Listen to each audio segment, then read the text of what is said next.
Topic is बच्चों, all was not well. सब कुछ ठीक नहीं था। अब सब कुछ ठीक नहीं था मतलब जमीन से होने वाली जो आमदनी बढ़ाने के चक्कर में राजस्व अधिकारियों ने बहुत ज़्यादा रेवेन्यू फिक्स कर दिया। अब जो किसान थे, जो पीसेंट्स थे, वर अनेबल टू पे। पीसेंट्स इसको पे नहीं कर पा रहे थे। रियॉर्ड्स फ्लाइट द कंट्री साइड। जो रियॉर्ड्स थे, जो किसान थे, ये गांवों से भाग रहे थे। Villages became deserted. जो गांव थे वो बिल्कुल रेगिस्तान की तरह बन गए थे। जो ऑफिसर्स थे, अब वो क्या सोच रहे थे? उन्होंने सोचा था कि जो नई व्यवस्था है उससे किसान संपन्न हो जाएंगे या अच्छे हो जाएंगे, लेकिन ऐसा कुछ भी नहीं हुआ। ठीक है, ऐसा इसलिए नहीं हुआ क्योंकि इन्होंने बहुत ज़्यादा रेवेन्यू कर दिया। रेवेन्यू बहुत हाई था, जो पीसेंट्स जो थे वो नहीं पे कर पाए। नेक्स्ट टॉपिक है बच्चों, क्रॉप्स फॉर यूरोप। अब देखिए, अब अंग्रेजों ने क्या महसूस किया? The British also realized that the countryside could not only yield revenue, it could also grow the crops that Europe required. अब किसानों ने क्या दिमाग लगाया कि हमें खाली रेवेन्यू नहीं चाहिए, हमें तो यूरोप की ज़रूरत के हिसाब से जो फसलें चाहिए वो हम यहाँ से ले सकते हैं। अब इन्होंने क्या सोचा कि यूरोप में जो हमें फसलें चाहिए हम वो फसलें यहाँ पर पैदा कर सकते हैं। अब कंपनी ने क्या किया? अफीम और नील की खेती, उनको लगा कि अफीम और इंडिगो, नील और अफीम की जो खेती है इस पर कंपनी ने अपना पूरा जोर लगा दिया। तो देखिए बच्चों, 150 साल तक अंग्रेज़ों ने किसी न किसी फसल के लिए किसानों को मजबूर किया कि आपको ये नील वाली खेती करो या फिर अफीम वाली खेती करो। मतलब बहुत ज़्यादा मजबूर कर दिया। किसने? अंग्रेज़ों ने। किसको? हमें इंडियन जो पीसेंट्स थे उनको बहुत परेशान कर दिया। देखिए, बंगाल में जो है जूट, आसाम में चाय, आपके पंजाब में गेहूँ, कॉटन, इन सब के लिए बहुत ज़्यादा परेशान किया हमारे किसानों को कि आप ये वाली खेती करो और हम हमारे यूरोप में इसको पहुंचाएं। तो ये कैसे किया जाए? अंग्रेज़ों ने अपनी ज़रूरत की फसलों की खेती के लिए बहुत नए नए तरीके अपनाए। मतलब इंडियंस को जिस तरीके से बेवकूफ़ बना सकते थे वैसा किया।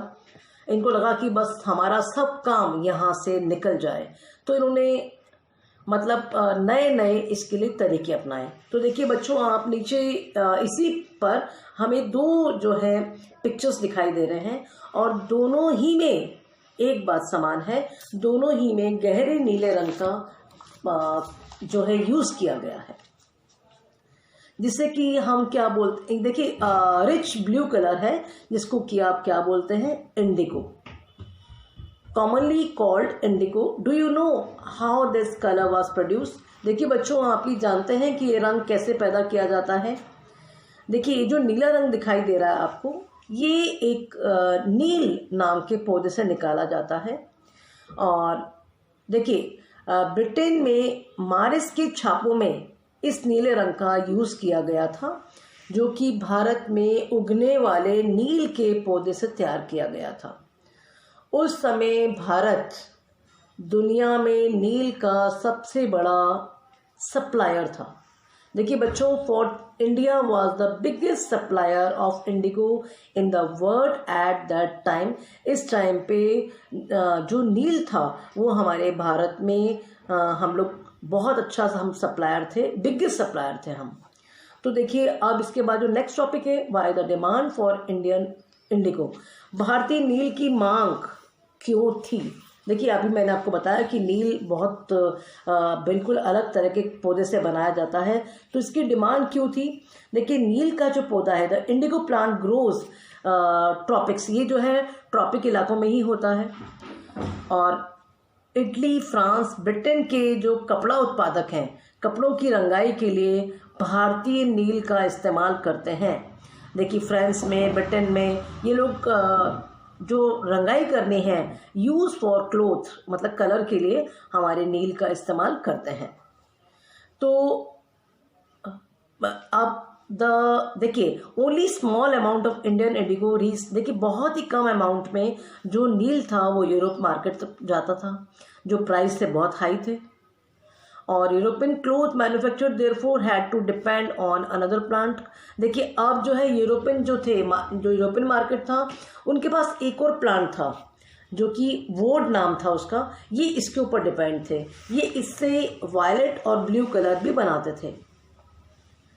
वोड नामक एक पौधे पर निर्भर थे जो कि ये इनको यूरोप में बहुत इजीली मिल जाता था। लेकिन ये जो पौधा था इसका कलर बहुत हल्का था और एकदम बेजान सा था, तो इस वाले पौधे को भी पसंद नहीं किया गया। तो अब क्या हुआ कि नील के साथ अगर इसका कंपटीशन हुआ तो यूरोप के वोड उत्पादकों ने अपनी सरकारों पर दबाव डाला कि नील के आयात पर पाबंदी लगा दी जाए। तो cloth dyers however preferred indigo as a dye. अभी भी जो इंडिगो को यानी नील को ही पसंद किया जा रहा था। नील बहुत ही चमकदार कलर था, जबकि जो वोड था वो बहुत ही बेजान सा और फीका कलर, डल था बहुत। इसके बाद क्या हुआ कि स्पेनिश लोग भी नील की खेती करने लगे और अमेरिका में भी बहुत सारे भागों में नील के बागान यानी प्लांटेशन सामने आने लगे। देखिए 18th सेंचुरी में the demand for indigo grew further. अब जो नील की मांग थी ये बहुत अधिक बढ़ गई। ब्रिटेन बिगिन टू बी, अब इस टाइम पे क्या हुआ कि कॉटन प्रोडक्शन, कपड़ों की रंगाई की मांग और भी तेजी से बढ़ने लगी। जब नील की मांग बढ़ी उसी दौरान वेस्ट इंडीज और अमेरिका से मिलने वाली आपूर्ति अनेक कारणों से बंद हो गई। अब 1783 से 1789 के बीच में दुनिया का नील उत्पादन बिल्कुल आधा रह गया। ब्रिटेन के अंग्रेज अब नील की आपूर्ति के लिए और भी किसी स्रोत की तलाश करने लगे। देखिए क्योंकि अब इंडिगो का जो उत्पादन था बिल्कुल हाफ रह गया, फेल बाय हाफ, बिल्कुल आधा रह गया।